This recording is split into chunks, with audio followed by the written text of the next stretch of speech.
உலகமே தமிழ்நாட்டை உற்று பார்த்து கொண்டிருக்கிறது என்றால் மிகையாகாது. இந்தியா என்ற நாடு பல விஷயங்களில் சரிந்து கொண்டிருக்கும் போது ஒரு மாநிலம் இப்படி நட்சத்திரமாக மின்மினுக்கிறது என்பதை கவனிக்க ஆரம்பித்து விட்டது ஐரோப்பாவும் அமெரிக்காவும் மற்ற நாடுகளும். நாம் இப்பொழுது எக்கனாமிக்கலி என்று சொல்வார்களே, அப்படி பார்க்கும் பொழுது இந்தியா சரிந்து 6வது இடத்தில் இருக்கிறது. அதை முன்னுக்கு கொண்டு போகக்கூடிய ஊரில் சில மாநிலங்களில் முக்கிய இடம் வகிக்கிறது தமிழ்நாடு. யோசிச்சு பாருங்க, படிப்புங்கிறது கிடைக்குமா கிடைக்காதான்னு எங்கிட்டு இருந்த காலத்துல இப்ப 34 விழுக்காடு 34% அதிகமா இருக்கு பெண்கள் கல்வியில் சேருவது. இது வேற எங்கேயும் நடக்கிறதா எனக்கு தெரியல. நானும் ஊரெல்லாம் சுத்தி பார்க்கிறேன். இதுல இன்னொரு முக்கியமான கட்டம் என்னன்னா, டெமோக்ரஸியில முக்கியமானது சொல்லுவாங்க எல்லோரும் இந்நாட்டு மன்னர்கள். ஆனா இருக்கிற இடத்தை பார்த்தா அப்படி இருக்காது. அதையெல்லாம் மேம்படுத்த வேண்டும் என்று நினைப்பவர்கள், தான் பெற்ற இன்பம் எல்லாம் நீங்களும் பெற வேண்டும் என்று நினைப்பவர், அப்படிப்பட்ட முதல்வர் தான் நான் முதல்வன் திட்டம் என்று உங்களுக்காக கொண்டு வருவார். நான் தான் முதல்வன், நான் சொன்னதை கேளுன்னு சொல்லாம நீயும் முதல்வனாக வேண்டும் என்ற அந்த பெருந்தன்மை காரணமாகத்தான் 15 கூட்டணி கட்சிகள் இங்கே கூடியிருக்கிறார்கள் ஒரு தலைமையின் கீழ். என்னை பொறுத்தவரை நான் கிட்டத்தட்ட 20-25 வருஷமா சொல்லிட்டு இருக்கேன், திறன் மேம்பாடு, ஸ்கில் செட் டெவலப்மெண்ட் என்று சொல்வார்கள். அதுக்கு நான் பல இடங்களில் பல அமைப்புகளில் தலைவனாகவும் அதற்கு முன்னோடியாகவும் ஊக்கியாகவும் இருந்திருக்கிறேன். அது நம்மவர் நூலகம், அதுவுமே நாங்கள் சில கிராமங்களில் கட்டி கொண்டிருக்கிறோம். அதுவும் எங்கள் ஸ்கில் செட் டெவலப்மெண்டின் முயற்சி தான்.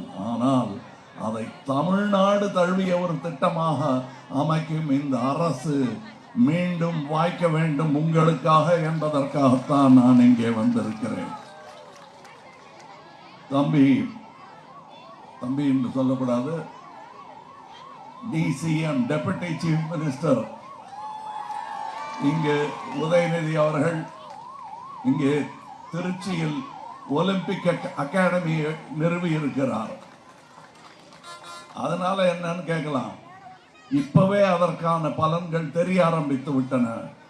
இன்னும் 2-3 வருடங்களில் திருச்சியிலிருந்து சென்ற வீரர்கள் பதக்கங்களை அள்ளிக்கொண்டு வரும் நாள் வெகு தொலைவில் இல்லை.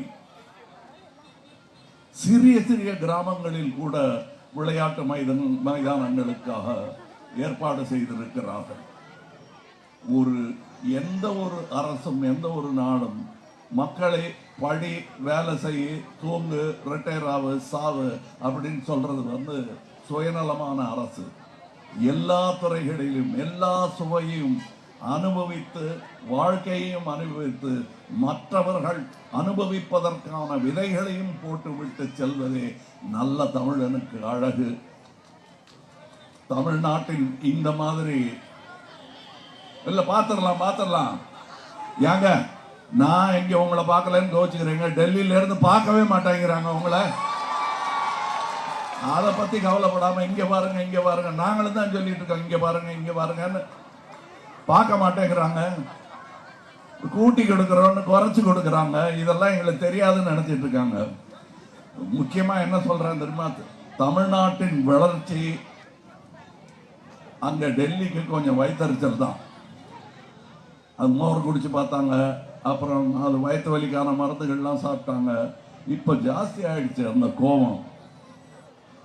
பட்ஜெட்னு அவங்க போடும்போது தமிழ்நாட்டுக்கு இடம் இல்லை. இது செஞ்சா அது கொடுப்போங்கிறது இதுக்கு என்ன சண்டையாங்க? அது டெமோக்ரஸி. நாங்க சொல்றபடி கேட்கலன்னா உங்களுக்கு அது கிடையாதுன்னு சொல்றதுக்கு பேரு திட்டமா, பிளாக்மெயிலா? நீங்களே சொல்லுங்க. அதான் பண்ணிட்டு இருக்காங்க. ஒரு அரசு பண்ற வேலையா இது? வியாபாரி கூட அப்படி பண்ணாங்கன்னா வியாபாரம் கெட்டு போகும். நாட்டில் இருக்கிற ஒரு தலைவர் அப்படி பண்ணார்னா நாடு கெட்டு போகும். ஒண்ணு இல்லைங்க, நான் கீழடி ஆய்வு அது நான் பண்ணதா, இவர் பண்ணதா, இங்க இருக்கிற யாருமே செய்யல.